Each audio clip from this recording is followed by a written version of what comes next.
masih di Bukan Bat Mas. Kembali kan untuk Ibu Rita. Kita ini penasaran nih gimana cerita awalnya Ibu bisa sampai menjadi satu-satunya guru besar wanita pencak silat internasional yang muridnya tersebar di 27 negara, 59 planet, bagian Amerika dan Eropa. Monggo gimana?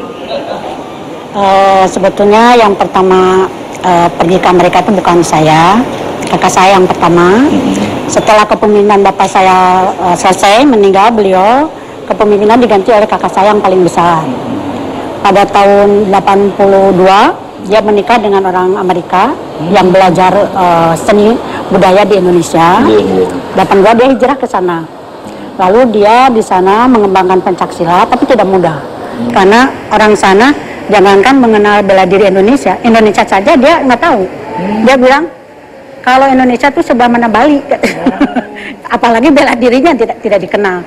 Jadi kakak saya itu memperkenalkan seni bela diri Indonesia di sana tuh 7 tahun. Dia pergi ke mall-mall, pasang pamflet, terus dia show di mall dengan musik pencak silat. Orang cuma hanya lihat sepintas aja ya. Dianggap sebelah mata. Dianggap sebelah mata, apaan tuh?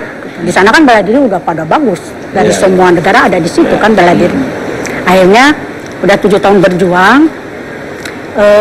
Ada partnernya Bruce Lee, namanya Dan Inosanto. Dia tertarik, apa itu? Gitu. Dia dari Filipina, tapi dia bela dirinya lebih ke kungfu. Kungfu ya. Karena dia sering partner dengan Bruce Lee. Akhirnya dia tertarik dengan kakak ngobrol. Karena dia orang Asia, sama dari Filipina juga. Jadi dia ingin membantu orang Asia bisa berkembang di Amerika. Akhirnya dia memberi masukan, kalau kamu ingin dikenal di sini, ingin mengembangkan bela diri di sini, caranya jangan seperti itu. Tidak berubah budayanya, tapi cara penyampaiannya harus dirubah. Akhirnya kakak saya diberi saran dan dibantu oleh dia. Karena Dan Inosanto ada sampai sekarang adalah sekolah dan bela diri yang terbesar di Amerika. Prosesnya tidak seperti membalikkan tangan atau seperti tukang sulap. Harus mulai proses yang sangat lama. Ini sangat luar biasa sekali. Akhirnya baru mengetahui bahwa silat itu olahraga yang sangat khas dan tidak selalu sulit. Cuma hanya, nah mungkin yang bisa nerangkan, aku nggak bisa apa-apa. Bisanya itu hanya cuma membuat wanita nggak bisa tidur aja. Kembali ke lab. Monggo, teruskan. Terus akhirnya alhamdulillah sekarang. Akhirnya kakak saya diperkenalkan kepada sekolah-sekolah dia untuk mengajar seni bela diri pencak silat. Terus pada saat itu lagi boomingnya bela diri Brasil. Bukan yang itu yang piting-pitingan itu. Bukan kapura itu bukan kapura yang loncat-loncat. Ini yang piting-piting di bawah.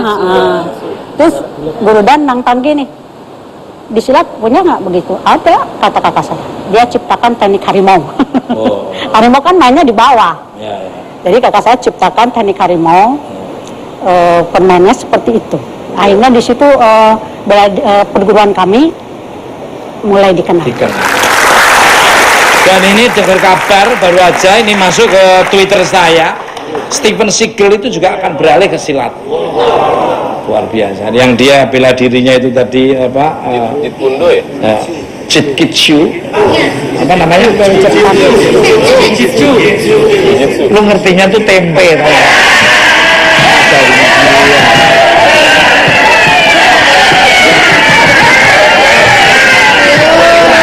Yang memanfaatkan tenaga lawan itu loh. Begitu pukul dengan tek.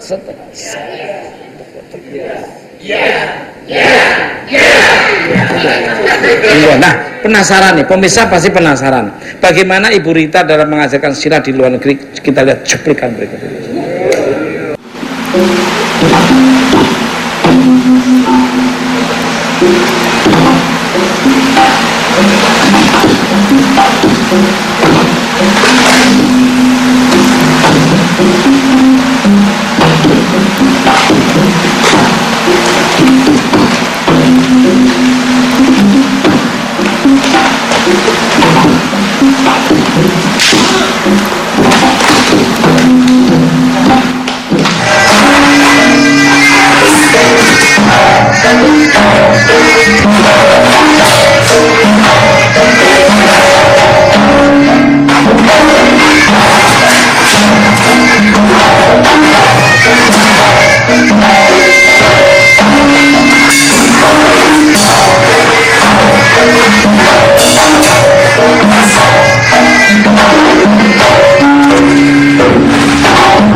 biasa sekali.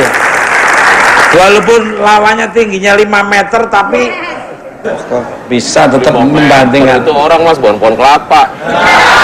Ya, artinya tingginya itu Iya, aduh, luar 40 biasa. meter. Tapi bisa menguasai lawannya. Nah, Ibu Rita, boleh dong langsung dipraktekkan aja di depan studio sana. Di sini. Lebih luar Di sini aja. sini. Monggo. Lu parkirin motor di luar. Silakan dari saudara-saudaranya. Oh, subhanallah. Pada ngapain? Kembar, subhanallah. Tepuk tangan dulu dong.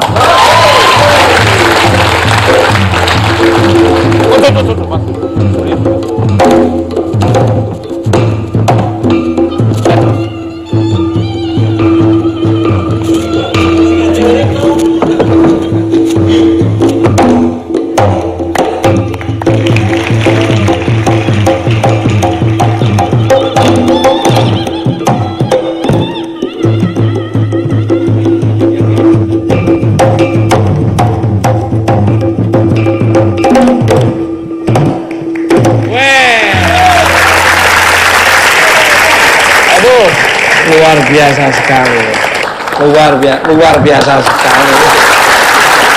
Padahal gede-gede dan bawa senjata. Oh, pasti di sini. Tadi mau nginjek apa Bu tadi? Sini. Ini apa namanya, keong racun ada di sini. Ada keong racun, ada keongnya. Di sini nggak apa-apa, sini Mas, masuk. Ini kembar ini luar biasa, 3 ini alhamdulillah.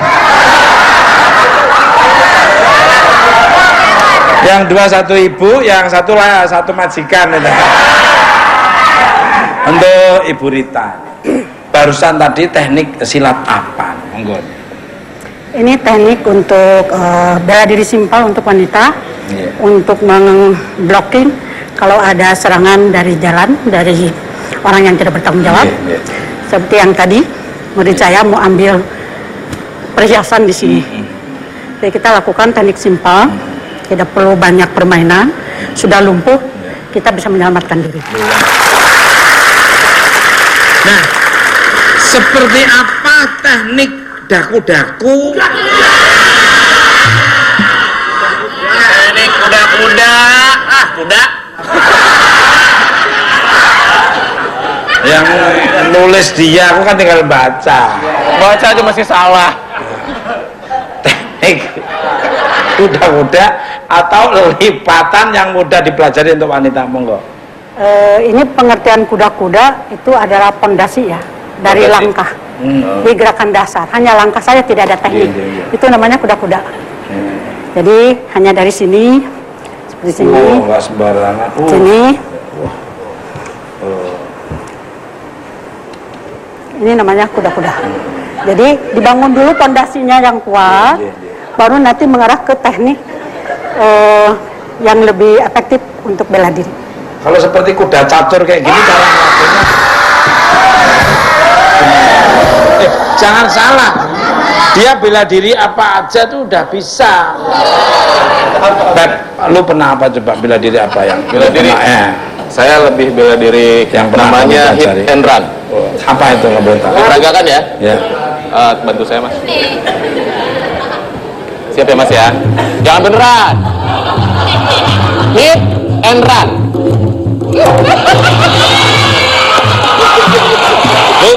Bu Rita, larinya seperti dikejar Satpol PP ya. Kalau lipatan itu seperti apa Bu? Monggo, lipatan. Lipat run aja. Lipatan. Seperti ada serangan ke sini, mau ambil, kita ambil sini. Wush, Ya. sembarangan. Yang lipat baju ya Bu? Nah, lipat. Lalu kita patahkan dulu, lempukkan dulu ke arah kemaluannya. Baru kita lipat di sini, kunci. Ya, sudah kunci, kita arahkan sini. Orang segini gitu aja bisa jatuh ya? Bisa karena kan ketekuk itu. Ini, Nah, coba kamu lipat. gimana? Dia lihat pengalaman. Bu, ini aja Bu. Bu, jangan Bu. Mas, alah. Sebentar aja kayak tadi kayak Mas. Nanti nggak apa-apa. Nanti kalau ada apa-apa saudaramu saya kabari aja. Kalau untuk Pepi, simpel aja, kita Ya. salaman aja. Sini. Kita salaman, Ya. Ya Allah, Bu.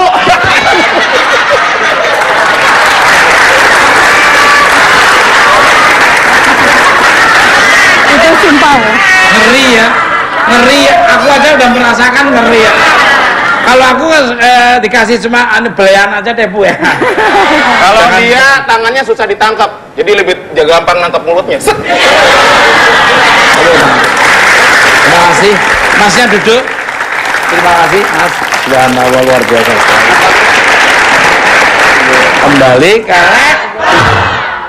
Mas, mau bertanya, Bu. oh boleh silakan. Buat Ibu, Bu. Pencaksilat kan salah satu bela diri asli Indonesia ya, Bu ya? Iya. Iya kan? Yang saya pertanyakan, minat generasi muda terhadap pencaksilat bagaimana, Bu? Yaitu karena kesalahan dari para guru kita zaman dulu, selalu berhati-hati untuk memberi ilmu karena takut disalahgunakan.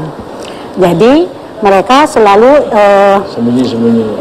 mindsetnya tuh silat itu tarian ya.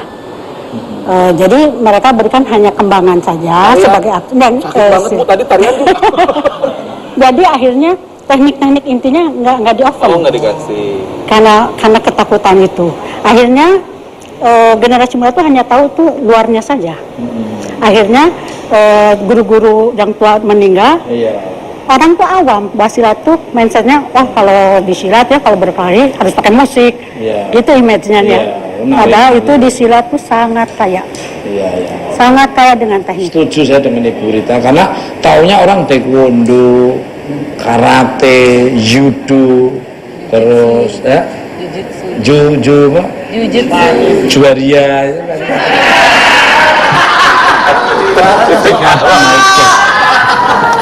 Adakah saran khusus bagi kaum wanita pemirsa, bukan penonton di seluruh alam semesta yang ini, yang rawan akan kejahatan saat menghadapi situasi yang sangat berbahaya?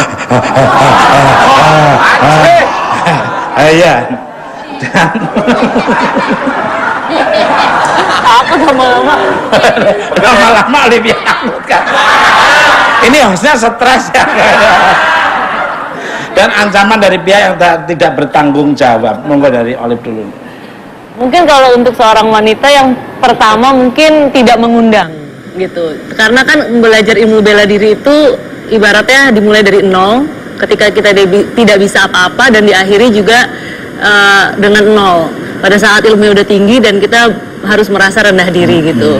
Dan yang paling penting bukannya kita misalnya jago gitu ya berantem bela diri, wah sengaja ayo cari lawan gitu, jangan. Tapi yang pasti untuk wanita pertama kali untuk menghindari kejahatan terutama dari kaum seperti ini ya. Seperti ini. Ini kaum sabak ini.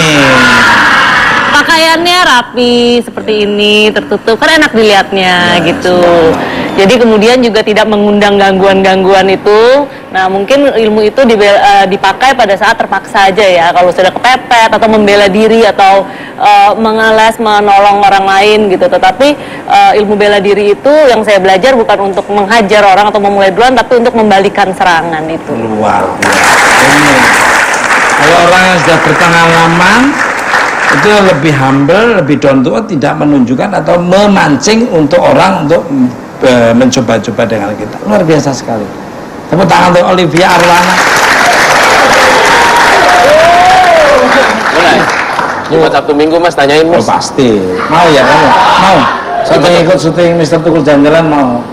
Kalau Ayo mau ya cobain nggak Mbak. apa-apa. Yang udah-udah aman, tenang. Aman. Dari Dadong aman mah. Bukan dia pinter fusun, nanti aku ditekuk-tekuk malah mau nekuk malah ditekuk malah.